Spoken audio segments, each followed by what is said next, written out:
बिहार सरकार के मंत्री जीवेश मिश्रा के साथ कल कुछ विधानसभा में जो हुआ उसके बाद देखिए कल रात में डीएम और पटना के एसएसपी उनके आवास पर गए, वहां पर उनसे बातचीत की गई और आज जीवेश मिश्रा ने पूरी सदन में कहा कि डीएम और एसपी को उन्होंने माफ़ कर दिया। हालांकि यही तस्वीरें निकल के आई। आरजेडी लगातार इसके लेकर के समर्थन में थी और बीजेपी के मंत्री जीवेश मिश्रा के साथ खड़ी रही। विपक्ष की पार्टियां हमारे साथ राजद की विधायिका संगीता कुमारी मोहनिया से हैं। क्या लगता है मैम, जीवेश मिश्रा ने माफ़ कर दिया पटना के डीएम और एसपी को? मंत्री जी ने जिस तरह से आंख में आंसू लेकर अपनी बात कही थी सदन में, और निश्चित रूप से विपक्ष ने हम पूरे उनके साथ खड़े हुए थे। लेकिन सवाल ये उठता है कि एक मंत्री विवश हो जाता है सुशासन की सरकार में। विपक्ष तो अपनी बात करता ही है, विधायकों को तो आप पिटवाते ही हैं, पिटवाया ही है। महिला विधायकों के साथ तो पुलिस या तंत्र का इस्तेमाल किया ही गया। लेकिन जब मंत्री जी अपनी व्यवस्था उन्होंने कहा और आज जो सीन देखने को मिला, तो जिस तरह से आपने व्यथा कहा उस तरह से अपनी कैसे समझौता हो गया, इसका स्पष्टीकरण विधानसभा में नहीं हुआ।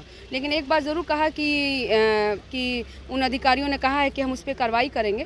तो ये चीज़ है कि पुलिसकर्मियों पर जो कार्रवाई करने की मांग हो रही है या करना, तो हम नहीं चाहते हैं कि पुलिसकर्मी पर कार्रवाई होनी चाहिए तो अधिकारियों पर होनी चाहिए, पुलिसकर्मियों पर नहीं। अधिकारियों पे होनी चाहिए। पटना के डीएम और एसएसपी कल देर रात को गए थे, जीवेश मिश्रा से मुलाकात की। अगर कोई कन्फ्यूज़न था तो दिन के उजाले में भी हो सकता था। बाकायदा जब एसएसपी की गाड़ी की नेम प्लेट हमने खुद हटाया तो उसमें लिखा था पटना एसएसपी, और सुरक्षाकर्मी कह रहे थे कोई एसएसपी यहाँ नहीं आए।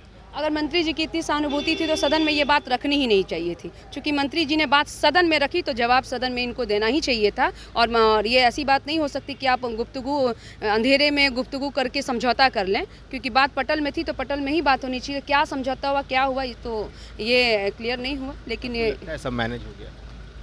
लेकिन एक बात ज़रूर कहना चाहती हूँ कि पुलिसिया तंत्र का दंश तो विपक्ष झेल ही रहा है, विधायक झेल ही रहा है, और अधिकारियों की मनमानी तो पूरे बिहार में चल ही रही है। चाहे वो कोई अधिकारी हो, विधायकों की नहीं सुनता, मंत्री जी की भी नहीं सुनता। और जो वर्तमान मंत्री, कई ऐसे मंत्री हैं जो अपनी व्यवस्था जाहिर करते हैं।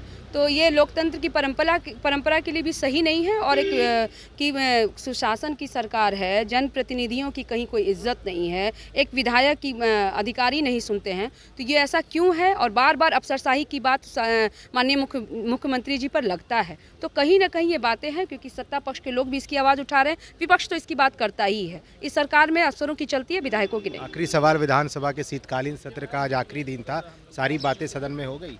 नहीं, असल जो मुद्दे हैं उस पर हमारी बातें पुरजोर चर्चा नहीं हुई है। कि महंगाई की बात हम करें, बेरोजगारी की बात करें, वार्ड सचिवों की बात करें, शिक्षक नियोजन की हम बात करना चाहेंगे। जिस तरह से महंगाई बढ़ रही है उस पर बात नहीं हुई है और उस पर सरकार बहुत गंभीरता से नहीं ले रही है। किसानों की समस्याओं को सरकार ने बहुत गंभीरता से नहीं लिया। चलिए देखिए, बिहार के मोहनिया से विधायक है संगीता कुमारी और बता रही थी कि बिहार विधानसभा के शीतकालीन सत्र का आखिरी दिन था और कई ऐसे मुद्दे थे जो सदन में नहीं उठ पाए। हालांकि देखिए, जीवेश मिश्रा पूरे प्रकरण को लेकर के संगीता कुमारी ने कहा कि बिल्कुल सारी चीज़ जो है पटना के डीएम और एसएसपी ने रात में ही जा कर के अपने मैनेज कर लिया है चीज़ों को। लिहाजा ये हुआ कि जीवेश मिश्रा ने पटना के डीएम उपेंद्र शर्मा और जिलाधिकारी चंद्रशेखर सिंह को माफ़ कर दिया। तंत्र मंत्र के बादशाह, भारत के जाने माने सर्वश्रेष्ठ गुरु खान बंगाली, मिलेगा हर समस्या का समाधान गारंटी के साथ। मेरी बेटी की शादी के लिए बहुत से रिश्ते आते थे, पर कोई न कोई अड़चन पड़ जाती थी। इसी वजह से मेरा पूरा परिवार बहुत परेशान था। बाबा जी की दुआओं से आज मेरी बेटी एक बड़े घर की बहू बनी।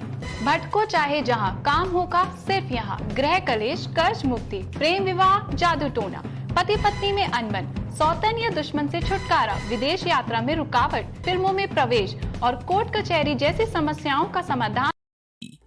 गुरु खान बंगाली, घर बैठे पाएं समाधान। अभी कॉल करें 8448277903।